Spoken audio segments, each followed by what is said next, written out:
The house hummed with the subtle chaos of the pre-Christmas rush. Strings of twinkling lights framed the windows, and the faint scent of cinnamon wafted through the air. I stood in the kitchen, sifting powdered sugar for the cookies I had promised to bring to church. The world outside glistened with frost, but inside, warmth radiated from the oven and the soft glow of candlelight. James, my husband, was busy in the garage fixing the string of lights that always seemed to fail at the last moment. His muffled curses were audible through the walls, and I smiled to myself, shaking my head at his predictable frustration.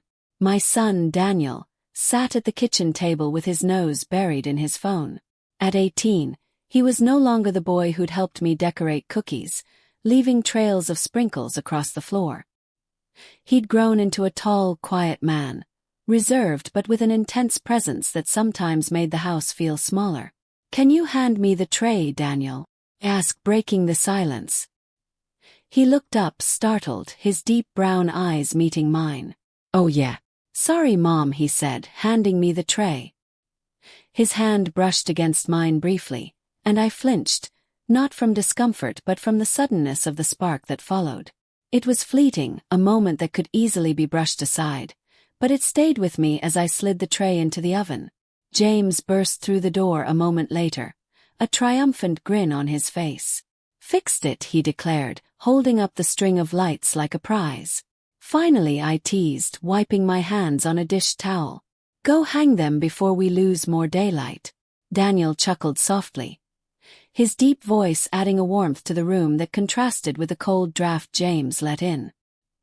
He glanced at me as he laughed, and I felt the weight of his gaze more acutely than I should have. The day wore on, the house bustling with preparations. Yet, amidst the flurry of activity, I found myself noticing Daniel in ways I hadn't before. The way he moved through the house, his quiet efficiency as he helped his father bring down the heavy boxes of decorations, even the way his voice softened when he spoke to me. It all seemed heightened. I shook off the thoughts, convincing myself it was the holiday stress playing tricks on me. By evening, the three of us gathered in the living room to decorate the tree. James poured himself a glass of wine and settled into his armchair after untangling the last of the ornaments, leaving Daniel and me to finish the task. "Do you remember this one?" I asked, holding up a handmade ornament from when Daniel was 7. He smiled, a rare, genuine smile that softened the sharp angles of his face. "Yeah, I think I spilled glitter everywhere making that. And I spent days finding it in every corner of the house," I said with a laugh. Our hands brushed again as he took the ornament from me to hang it on the tree. This time, the touch lingered a fraction longer, and I felt a warmth rise in my cheeks. I quickly turned away, reaching for another ornament to hide the flush I knew was there. The evening carried on with laughter and memories, and by the time the tree was complete, James was dozing in his chair, his wine glass balanced precariously on the armrest. Daniel offered to help me clean up. As we worked side by side in the kitchen, the silence between us was both comfortable and charged. At one point, he leaned closer to reach for the dish towel, and the proximity made my breath catch. I looked up and our eyes met. "Thanks for everything you do, Mom," he said quietly, his voice sincere. I swallowed hard, the warmth in his gaze unsettling yet impossible to ignore. "It's nothing," I said, turning away to busy myself with the dishes. But it wasn't nothing. The moment hung in the air long after he left the room. In the days that followed, I couldn't shake the subtle shift in Daniel's demeanor. He lingered in the kitchen when I cooked, offering to chop vegetables or set the table, something he hadn't done in years. His laughter came more easily, and the quiet, brooding young man I'd come to know since his teenage years seemed to soften. It was a welcome change, but it left me feeling unsettled in ways I couldn't name. "Need help with those?" Daniel's voice broke through my thoughts one afternoon as I wrestled with a stubborn wreath hook. "Oh no, I've got it," I said, struggling to push the hook into the wood of the doorframe. Before I could protest further, Daniel stepped in, his hands brushing mine as he gently took the wreath and hook. His presence was close, his scent clean and faintly woodsy, filling the small space between us. With a firm motion, He secured the hook and hung the wreath, stepping back with a satisfied grin. Easy, he said, glancing down at me. Thank you, I replied, my voice quieter than I intended. He didn't move away immediately, his eyes holding mine for a beat too long. I cleared my throat, stepping back to put space between us, and busied myself with adjusting the ribbon on the wreath. Daniel leaned against the doorframe, watching me with an intensity that made my hands tremble. You're working too hard, you know, he said softly. It's Christmas, I replied, forcing a lightness into my tone. It's all part of the fun. Still, he said, his voice dipping lower, you should let me help more. The warmth in his gaze was disarming, and for a moment, I felt exposed under its weight. I nodded quickly, eager to escape the charged moment. Well, if you're offering, you can start by carrying those boxes back to the attic. Anything for you, he said, his voice soft, almost playful. As he walked away, I took a deep breath, trying to steady the racing of my heart. It's nothing, I told myself. He's just being kind. But the knot in my stomach told me there was more to it, something unspoken that simmered beneath the surface of our interactions. That evening, James fell asleep early on the couch, leaving Daniel and me to clean up the remnants of dinner. The soft glow of the Christmas tree illuminated the living room, casting a warm light that made the space feel smaller, more intimate. Want to watch a movie? Daniel asked as he stacked the last of the plates in the dishwasher. Sure, I said hesitantly. Something festive. He smiled, pulling a blanket off the couch and tossing it over his shoulder. I've got just the thing. I settled onto the couch, expecting him to take the armchair or sit at the other end. Instead, Daniel sat beside me, close enough that our knees touched. He draped the blanket over both of us, his arm brushing mine as he adjusted it. The movie began, but I couldn't focus. Every shift of his body, every small movement, seemed amplified in the quiet room. At one point, I felt his hand graze mine beneath the blanket. I pulled mine away instinctively, but the movement didn't go unnoticed. Sorry, he said, his voice barely audible. It's fine, I replied, my throat dry. We sat in silence for a few more minutes before he spoke again. You've been distant, he said, his tone gentle. I blinked, caught off guard by the observation. Distant? I don't think so. You have, he insisted, his eyes fixed on me. Ever since I came home, it feels like you're avoiding me. His words sent a pang of guilt through me. He wasn't wrong. I had been keeping my distance, trying to quiet the growing unease in my chest. I'm not avoiding you, I said softly. I've just been busy. Too busy for me, he asked, his voice carrying a vulnerability that tugged at my heart. Of course not, I said quickly, reaching out to touch his arm before I could stop myself. I'll always have time for you, Daniel. His gaze dropped to where my hand rested on his arm, and for a moment I thought he might pull away. Instead, he covered my hand with his touch warm and steady. I missed you, Mom, he said quietly. I know I don't say it enough, but I do. The sincerity in his voice unraveled me, and I found myself leaning into the moment despite my better judgment. I missed you too, I said, my voice barely above a whisper. We stayed like that for what felt like an eternity, the weight of his hand on mine grounding me and unsettling me all at once. When the movie ended, neither of us moved to turn off the TV. The room was filled with the soft crackle of the fireplace and the distant hum of James's snores. Daniel's hand slipped away first, and he stood stretching. I should head to bed, he said, his voice carrying a note of reluctance. I nodded, unable to find words as I watched him leave the room. The days leading up to Christmas blurred together in a flurry of preparations. Daniel's presence was a constant, helping me decorate, offering to wrap gifts, even joining me for errands. His attentiveness was flattering, but it left me off balance, unsure of how to navigate the shifting dynamic between us. On Christmas Eve, as snow began to fall outside, I found myself alone in the kitchen, arranging cookies on a tray for the next day. Daniel entered quietly, his movements uncharacteristically hesitant. Can I ask you something, he said, leaning against the counter. Of course, I replied, looking up from the tray. He hesitated, his eyes searching mine.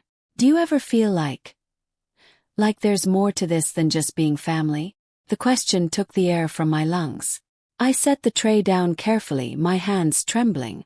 Daniel, I know it's wrong, he said quickly, stepping closer. But I can't help how I feel. The intensity in his voice, the raw emotion in his eyes, left me frozen. My mind screamed at me to shut this down, to push him away, but my heart ached at the vulnerability he showed. We can't, I said finally, my voice barely audible. You're my son. I know, he said, his voice breaking. But I can't stop seeing you as more than that. The weight of his confession settled between us, an unspoken truth that neither of us knew how to bear. The days following Christmas felt like walking a tightrope over an endless abyss.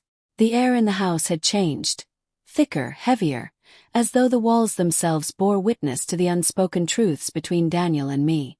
And yet, we couldn't stop circling each other, drawn together by something neither of us dared to name aloud. Daniel found every excuse to be near me. Whether it was offering to help me with chores, lingering at the table after meals, or joining me for long walks around the neighborhood dusted with snow. His presence was constant. James, ever preoccupied with work and projects, seemed blissfully unaware of the tension that simmered beneath the surface. One evening, I stood at the window, watching the snow fall in thick, lazy flakes under the glow of the streetlights. The house was quiet. James had gone to bed early, exhausted from a day of shoveling the driveway. Daniel entered the living room, his footsteps soft on the hardwood floor. Can't sleep, he asked, his voice low. Turned startled. No, just thinking, I said, turning back to the window. Daniel moved closer, standing beside me. About what? I hesitated, unsure how to answer. Everything, I guess. The holidays, the new year, you. Me, he asked, his tone soft but tinged with curiosity. You're not a little boy anymore, I said, my voice almost wistful. It's strange seeing you all grown up. I suppose I'm still adjusting. He laughed softly. You make it sound like I'm a stranger. I glanced at him, his face illuminated by the faint light from outside. There was a gentleness in his expression that both comforted and unsettled me. Sometimes you feel like one, I admitted. But then I remember you're still my Daniel. He smiled, but it didn't quite reach his eyes. I've missed this, he said, his voice barely above a whisper. Being here with you. I swallowed hard, the weight of his words sinking into my chest. I've missed it too, I said softly. For a long moment, neither of us spoke. The only sound was the faint creak of the house settling in the cold. I felt his gaze on me, warm and steady, and I knew I should step away, create space, but my feet wouldn't move. Can I tell you something? He asked, his voice hesitant. I nodded, unable to look at him. I think about you all the time, he said, his words slow and deliberate. I know I shouldn't, but I can't help it. My breath caught, and I turned to face him. Daniel, you can't say things like that, I said, my voice trembling. Why not? He asked, his tone gentle but firm. It's the truth. I feel closer to you than I've ever felt to anyone. Doesn't that mean something? It means everything, I said, my voice breaking. But it doesn't change the fact that this isn't right. He stepped closer, his eyes searching mine. Does it feel wrong? My heart raced, a storm of emotions swirling inside me. It doesn't matter how it feels. We can't do this. But you feel it too, don't you? He pressed, his voice low and earnest. I couldn't answer. The truth sat heavy on my chest, too dangerous to speak. Instead, I turned away, gripping the windowsill as though it could anchor me. I love you, Mom, he said quietly. More than I should. But I can't pretend I don't. His words shattered something inside me, breaking through the barriers I'd tried so desperately to build. I turned to face him, tears welling in my eyes. I love you too, Daniel. But this can't happen. He reached out, his hand brushing against mine. I just want to be close to you, he said, his voice trembling. That's all I've ever wanted. The warmth of his touch sent a jolt through me, and before I could stop myself, I leaned into him, resting my forehead against his chest. His arms wrapped around me hesitantly, and I felt the strength of his embrace, steady and grounding. For a moment we stood like that, the rest of the world fading away. It was quiet, intimate, and dangerously comforting. In the weeks that followed, our bond deepened in ways I couldn't explain, even to myself. Daniel's attentiveness grew, his every action carrying a subtle tenderness that I couldn't ignore. He brought me tea in the mornings, his hand brushing mine as he set the cup down. He joined me on errands, carrying the bags without being asked. And every evening we found ourselves sitting together, our conversations stretching long into the night. One snowy afternoon, we went for a walk in the woods behind the house. The air was crisp, the snow crunching under our boots as we wandered through the trees. "You've been quiet," Daniel said, breaking the silence. "Just thinking," I replied, pulling my scarf tighter around my neck. "About what?" "Us," I admitted, my voice barely audible. He stopped walking, turning to face me. "What about us?" I hesitated, my breath visible in the cold air. "I don't know where this is going. And it scares me." Daniel stepped closer, his expression serious. "It doesn't have to scare you," he said softly. "I'm not going anywhere." His words warmed me against the chill, but they also sent a pang of guilt through my chest. "This isn't fair to either of us," I said, my voice trembling. "We're walking a line we can't cross." "Who says we can't?" he asked, his voice firm but gentle. "Why do we have to follow rules that don't make sense?" "Because we're family," I said, my voice breaking. "Because this will hurt everyone we care about." Daniel reached out, his hand brushing against my cheek. "I don't want to hurt you," he said. "I just want to be with you." His touch was warm against my skin, and I felt my resolve faltering. "Daniel, this isn't." He silenced me with a look, his eyes filled with a depth of emotion that left me breathless. "I know this is complicated," he said, "but I don't care. I love you, and I'll wait as long as it takes for you to believe that's enough." As we walked back to the house, my heart felt heavier than ever. His words echoed in my mind, and I knew I was standing on the edge of a decision that would change everything. The tension between Daniel and me had reached a fever pitch, a quiet undercurrent that neither of us dared to fully acknowledge. But it was there, unspoken yet undeniable, weaving itself into every glance, every shared moment. It was late one evening, snow swirling in soft flurries outside the windows. The house was quiet. James had gone to bed early again, tired from a long day of errands. I sat on the couch, absent-mindedly flipping through an old photo album I'd unearthed from the attic. Daniel entered the living room, his steps soft as he joined me. "Are those old pictures?" he asked, leaning over the back of the couch to get a better look. "Yes," I said, my voice quieter than I intended. "I thought I'd go through them before putting them away again." Daniel walked around and sat next to me, close enough that our shoulders brushed. The warmth of his presence sent a shiver through me, and I tried to focus on the photographs. "Look at this one," I said, pointing to a picture of him as a toddler, his face smudged with chocolate. He laughed softly, his voice low and intimate. "I don't know how you put up with me back then." "You were a handful," I said with a smile, "but I wouldn't trade a second of it." Daniel's gaze lingered on me as I turned the page. "You've always been there for me," he said quietly. "I don't think I ever told you how much that means to me." "You don't have to," I replied, my throat tightening. "I know." For a moment, neither of us moved. The room seemed to shrink, the flicker of the fireplace casting shadows that danced across the walls. I felt his hand on mine, tentative and warm. "I don't know what I'd do without you," he murmured, his voice trembling slightly. I turned to look at him, my heart pounding. His face was closer than I realized, his eyes searching mine with a depth of emotion that left me breathless. "Daniel, we shouldn't." Before I could finish, his lips brushed against mine, tentative and soft, as if testing the waters.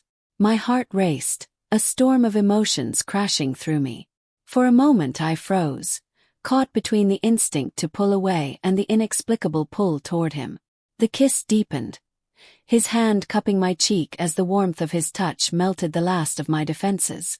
But just as quickly as it began, the sound of footsteps on the stairs jolted us apart. James's voice cut through the charged silence. "What's going on down here?" I turned toward the doorway, my face flushed, my mind scrambling for an explanation. Daniel leaned back, his expression calm but his eyes filled with something I couldn't quite place. "Just looking at old photos," Daniel said smoothly, gesturing to the album on my lap.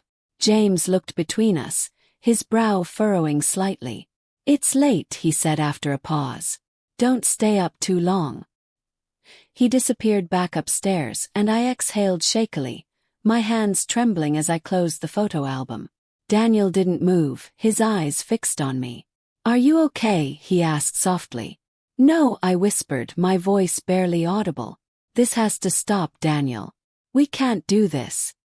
His jaw tightened, but he nodded slowly. "I understand," he said, though the sadness in his eyes told me he didn't entirely agree.